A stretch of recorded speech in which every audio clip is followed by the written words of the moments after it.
अराध्या की मुँह दिखाई के समय घूंघट में अराध्या के चेहरा देखकर दादी के उड़े होश। जी हाँ दोस्तों, आपके मनपसंद अति मन सुंदर में आ गया है एक नया ट्विस्ट। प्रथम और अराध्या की शादी पूरे मित्तल परिवार की ज़िंदगी को जैसे हिला कर रख दिया। जिस शादी के घर वालों ने बहुत खुशी हंसी में शादी हुआ, वही शादी पर तनाव और कहल का कारण बन गई। दादी को हमेशा ये भरोसा था कि इस घर की बहू निहारिका बनेगी। निहारिका को अपनी पोती की तरह अपनाया था, लेकिन जैसे मंडप में अराध्या को देखा, दादी के चेहरे पर होश उड़ गए। गुस्से में उनके सबके सामने अराध्या को नीचा दिखाया और कह दिया कि मित्तल परिवार की इज्जत पर धब्बा है। इस घर मित्तल परिवार की बहू बनने के लायक बिल्कुल नहीं है। इस बातों से सारी माहौल बदल गई और प्रथम भी इस रिश्ते को दिल से स्वीकार नहीं कर पा रहा था। उनके मन में भी गलतफहमियों में जगह बना ली थी। उसे लगता था कि पूरी ज़िंदगी बर्बाद हो चुकी है और उसके पीछे सिर्फ अराध्या के हाथ है।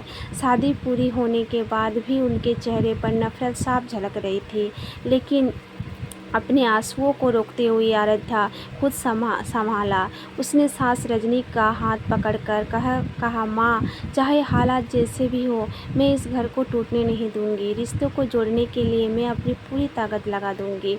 रजनी उसे दिलासा दिया, लेकिन उसके मन में डर भी था, कहीं दादी और उस प्रथम का गुस्सा इस रिश्ते को तोड़ ना दे।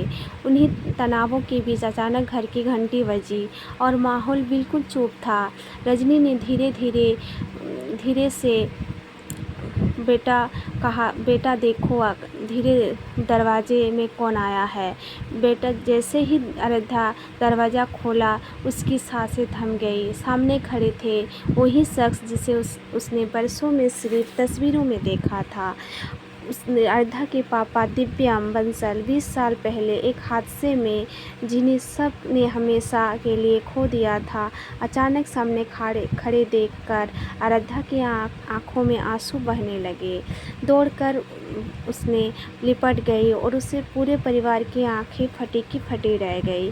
किसी को यकीन नहीं हो रहा था कि दिव्यम सचमुच जिंदा है। दिव्यम सबको शांत कराया और सच बताया। हादसे में उसकी आद्या चली गई थी। कई सालों तक वे अलग अलग जगह पर भटक रहे थे। जब हाल ही में उन्हें सब याद आया तो सबसे पहले अपनी बेटी का ख्याल आया।